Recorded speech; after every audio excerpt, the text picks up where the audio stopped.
the game last night between the Chicago Sky and the Las Vegas Aces is just what I expected, you know. I mean, of course, I expected the Las Vegas Aces to win this game and win this game by a large amount, deficit, you know. Like I said, the problem with Chicago is the same thing I've been telling you guys since the season started. What I told you guys, you know what I'm saying? The Chicago Sky is not playing team basketball, okay? You're not going to win. You're not going to win games like that and have a successful season playing selfish one-man basketball in a professional league. I'm sorry. I don't care who you are. All right? So that's the problem with Chicago Sky. Like I said, the Chicago Sky has a lot of work to do, and I think that that coach, she definitely has some work to do and improvement also. Angel Reese needs some improvement as well. Like I said, that team right now, there's no excuse. The Chicago Sky should be playing better than what they are playing right now. You can tell if you watch from the demeanor of the games. If you watch from the games, you can tell and see that the Chicago Sky, they basically they give up on games. You can already see when the Chicago Sky have given up. You can see it in their demeanor. You can see it in their expressions. You can see it in everything. Okay, they know it. Everyone else know it, even the ones that still keep trying to rant and pump up the Chicago Sky, saying the Chicago Sky, and because of the Angel Reese thing. Everyone knows that the Chicago Sky right now are playing like crap, okay? And that which leads me to my point quickly about the Rookie of the Year race, okay? Now, I know a lot of people like to say what Angel Reese is doing with the rebounds and all that is phenomenal. Yes, it's phenomenal. Yes, it's good. But just getting rebounds like that and stacking up rebounds, even in a rookie year, that does not solidify you as a rookie of the year and having a successful season, okay? Because she may be getting all that rebounds, but the team is losing too many games. Once again, Angel Reese may be stacking up rebounds, stacking up the stats, padding up the stats, whatever you guys want to call it, but they are losing games. They are losing way more games than they are winning. Now, I don't want to hear no excuses with some of these YouTubers to try to make, all these fake these fake pro-black YouTubers or whatever. They try to say, oh, well, this and that. Oh, well, she doesn't have a real good team. Cut the bullshit. Cut the bullshit, okay? Because Angel Reese had a team, okay? She has a decent team, and the fact is that, like I said, the way they're playing, you cannot do that in the professional league. This is not the collegiate level, and that's why I keep trying to tell people, Angel Reese has to learn to adjust her game. You're not going to be able to do all them things that you were doing in college, just thinking you're just going to manpower and run over everybody in the professional league. It's not going to happen. There's girls in there that are more tougher and more bigger than you, and that will put you on your ass. You're not going to overpower them. You're going to have to work at your game more. You're going to have to adjust your game. And she hasn't figured that out yet. Instead, she just want to keep doing the same thing. Like I said, the big problem with the Chicago Sky, this is one of the main big problems with the Chicago Sky, is the team is not getting enough possessions, okay?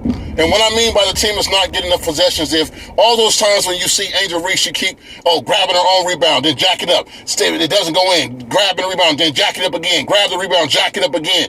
Instead of her jacking up her own rebound on one play like 3 or 4 times, how about, saying after that second time, maybe you catching it and instead of jacking it up, dishing it out and, if you start doing that more, instead of keep jacking up your own shot 3 or 4 times on each possession, start passing that, dishing that ball out sometimes instead of keep trying to jack it up yourself, I think it would be better for Chicago Sky. Chicago Sky are losing games because of the lack of possessions, because of the fact that how many times that Angel Reese is jacking up her own shot, grabbing the rebound and jacking it back up on each play.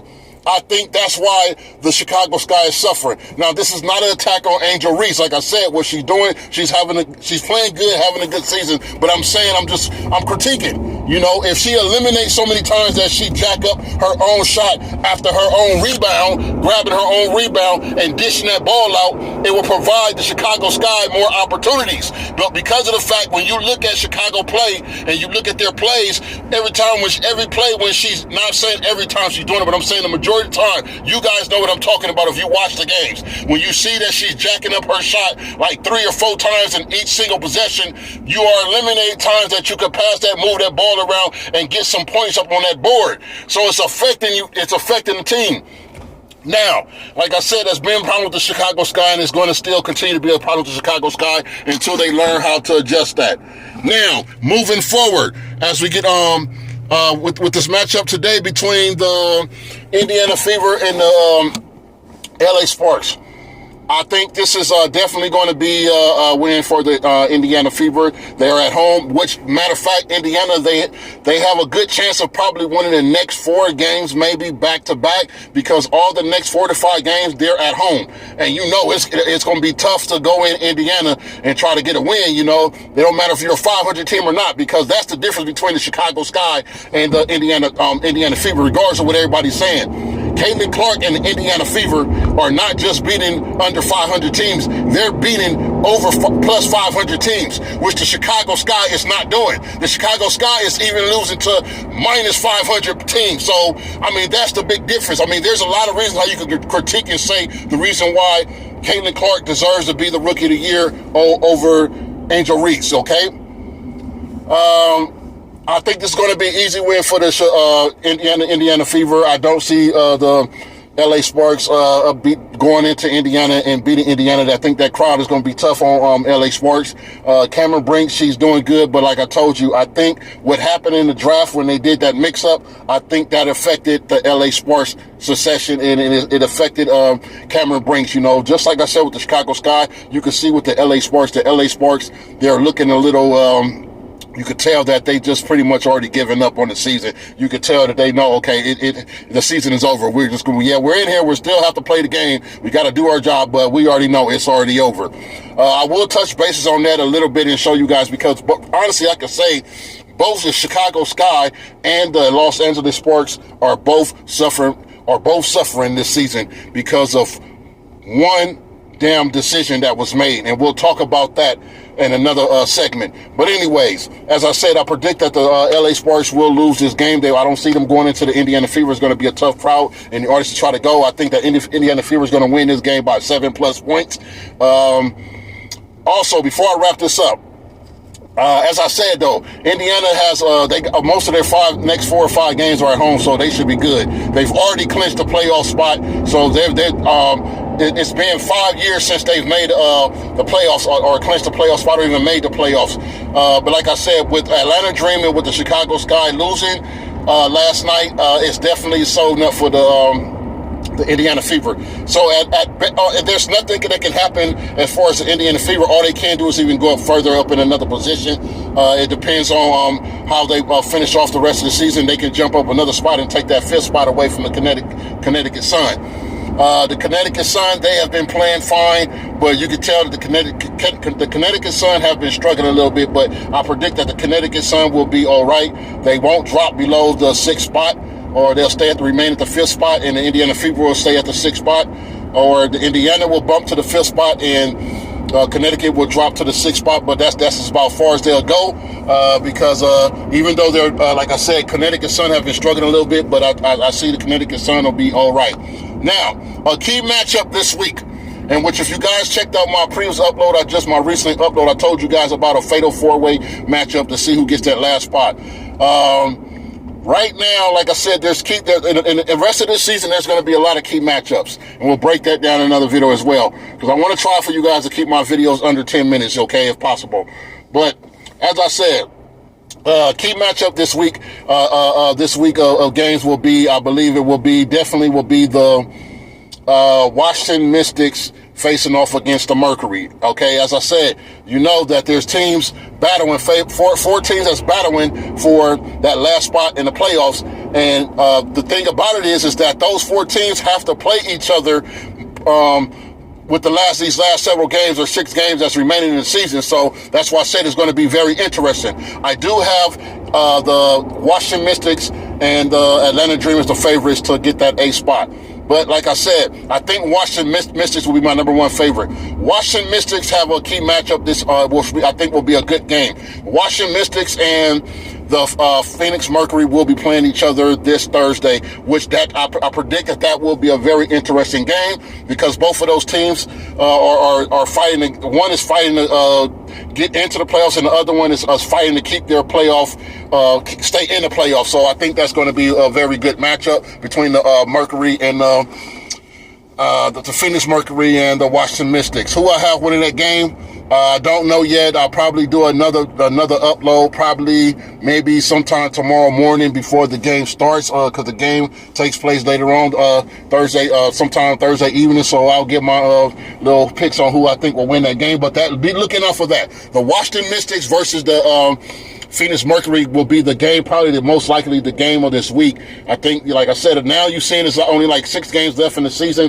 A lot of these key matchups that these teams are playing each other, it's gonna have to be a grind out. As I said, there's going to be also some more key matchups that's coming up. Like I said, you're also going to have the Indiana Fever on September 11th. There's going to be multiple key games. You're going to have the Las Vegas Aces going into Indiana Fever, because I told you guys the next 4 or 5 games Indiana Fever has at home. But like I said, the Las Vegas Aces are going to be taking on the Indiana Fever on September 11th, as well as I believe the Chicago Sky will be facing up against the Washington Mystics. So you see what I'm saying now, how a lot of these games that's coming up is going to be very crucial and very vital. But yeah, like I said, the rest of this season, the ending of the WNBA season is going to be very interesting. There's going to be a lot of teams grinding, trying to get a matchup position, and some teams trying to keep and hold on to their matchup position that haven't quite clinched a playoff spot. So like that's not guaranteed. So be looking out for that. Like I said, be looking out for that game tomorrow evening between the Phoenix Mercury and Washington Mystics. I predict that will be a very good game. Both of those teams are going to be grinding, trying to win that game. I don't know right now who the favorite of that is right now. Other than that, that's all I have for you guys. Like I said, I'm going to keep just trying to be more consistent, drop more uploads.